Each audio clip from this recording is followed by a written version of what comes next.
The Mystery of the Vanishing Squadron. A group of 5 General Motors TBM Avenger torpedo bombers, known as Flight 19, lost touch while flying an overwater navigation training mission for the United States Navy, from Naval Air Station Fort Lauderdale, Florida on December 5, 1945, and vanished over the Bermuda Triangle. Both the flight's 14 aircrew members, and the 13 crew members of a Martin PBM Mariner flying boat, that later set out from Naval Air Station Banana River to look for Flight 19, were lost. Lieutenant Charles Carroll Taylor of the United States Navy led the trip. He had flown for around 2,500 hours overall, the most of them in this kind of aircraft, while his student pilots had logged a combined total of 300 hours, and 60 of those hours in the Avenger.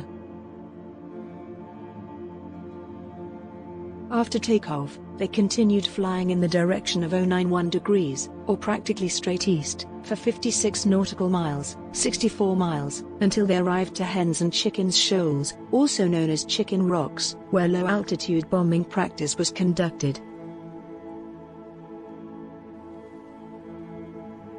The base, and other nearby aircraft overheard the pilots' radio discussions. The practice bombing operation is known to have taken place since a pilot asked and received permission to drop his final bomb at around 15:30. One of the pupils, Powers, was asked for his compass reading by an unnamed crew member. "I don't know where we are," Powers said in response. "After that final bend, we must have become disoriented." The next transmission from Cox said, "This is FT-74, plane or boat calling Powers, please identify yourself so that someone can assist you." When FT-74 attempted again, FT-28, Taylor entered the scene. "FT-28, this is FT-74, what's wrong?" Taylor said, "Both of my compasses are broken, and I'm attempting to reach Fort Lauderdale, Florida. It's broken, but I'm over land. I know I'm in the Keys, but I have no idea how far I've descended, nor do I know how to get to Fort Lauderdale."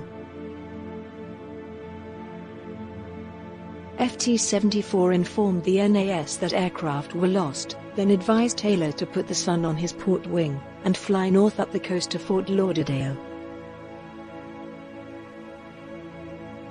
"We are heading 30 degrees for 45 minutes, then we will fly north to make sure we are not over the Gulf of Mexico," the FT-28 radioed at 16:45. Radio communication broke out due to the worsening weather, and it was estimated that the 5 aircraft were by this time more than 200 nautical miles east of the Florida Peninsula.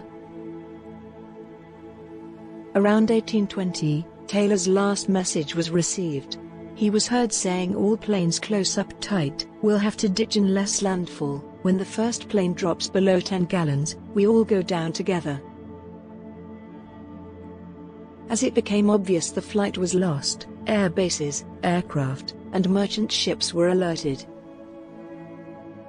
After dark, 2 Martin PBM Mariner flying boats, originally scheduled for their own training flights, were diverted to perform square pattern searches in the area. PBM-5 took off at 19:27 from Naval Air Station Banana River and called in a routine radio message at 19:30, and was never heard from again. At 21:15, the tanker SS Gaines Mills reported it had observed flames from an apparent explosion leaping 100 feet high, and burning for 10 minutes. Captain Shauna Stanley reported unsuccessfully searching for survivors through a pool of oil and aviation gasoline. A 500-page Navy Board of Investigation report published a few months later made several observations. Depending on how far down they were, Flight 19 would have made contact with the Florida shoreline in less than 20 minutes, if it had truly been where Taylor thought it was. However, a later analysis of the incident revealed that Flight 19 was precisely where it should have been, and that the islands observed to Taylor were most likely the Bahamas, which are located far to the northeast of the Keys. By the time the flight actually turned west, they were likely so far out to sea they had already passed their aircraft's fuel endurance.